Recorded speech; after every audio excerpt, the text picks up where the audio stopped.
Good morning everyone. এখন বেজে গেছে বেলা 11:30। যদিও খুব বেশি আর মর্নিং নেই, সকাল থেকে উঠে এদিক ওদিক করে আর ব্লগটা শুরু করা হয়নি। এখানে সোনামা এইভাবে খাচ্ছে লস্যিটা খাচ্ছে কম, বাবলস করছে বেশি।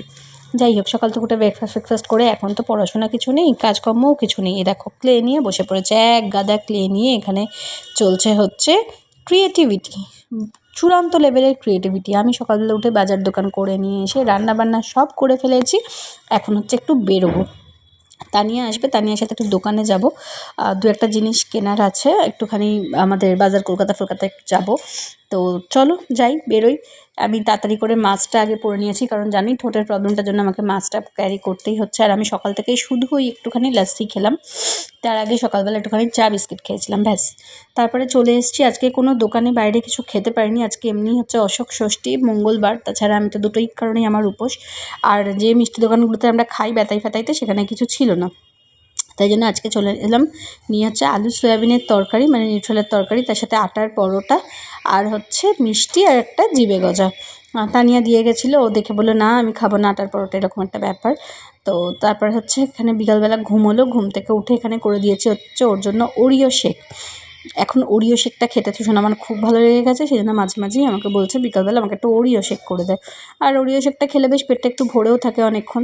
তো সেটা খাওয়া হলো। আর আমি দেখো এখানে চলে এসেছি রাত্রের আটা মাখতে, কারণ গোটা সন্ধেটা আজকে মা আর মেয়ে মিলে বসে যে কী গল্প করেছি, কত কী ওর আমাকে বলার ছিল, আমার কত কী সব বোঝাচ্ছিল, এই সেই অনেকটা টাইম স্পেন্ড করেছি। তারপরে ফোন টোন চার্জে দিয়ে একদম কোনো কিছুতে না থেকে দুজনে মিলে টাইম স্পেন্ড করেছি। তারপরে এখানে দেখো ড্রয়িং করছে, আর আমার এত মাথাটা ধরেছে আর ভাল লাগছে না, মনে হচ্ছে।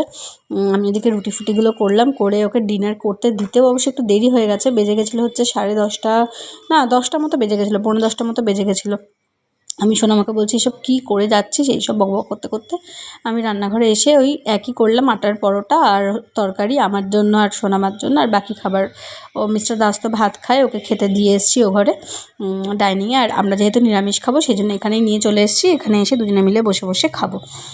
তো যাই হোক, প্রচণ্ড গরম পড়ে গেছে। তোমাদের ওদিকে কীরকম গরম পড়েছে বলো? আমাদের এখানে কিন্তু বেশ ভালো গরম পড়ে গেছে। ওয়েদার চেঞ্জের সময় কিছু সময় ঠান্ডা ঠান্ডা লাগছে, মানে কমফর্টেবল ওয়েদার লাগছে, আবার কিছু সময় প্রচণ্ড গরম হচ্ছে।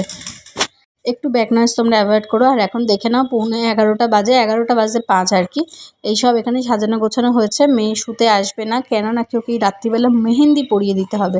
কী অবস্থা ভাবতে পারছো? যাই হোক, তোমাদের জন্য প্রচুর ইন্টারেস্টিং ব্লগ আসতে চলেছে। সবাই সবাই খুব খুব চোখ রেখো আমার চ্যানেলটাতে, আর প্লিজ সাবস্ক্রাইব করে পাশে থেকো। তোমাদের জন্য অনেক সুন্দর সুন্দর ব্লগ আসতে চলেছে। আজকে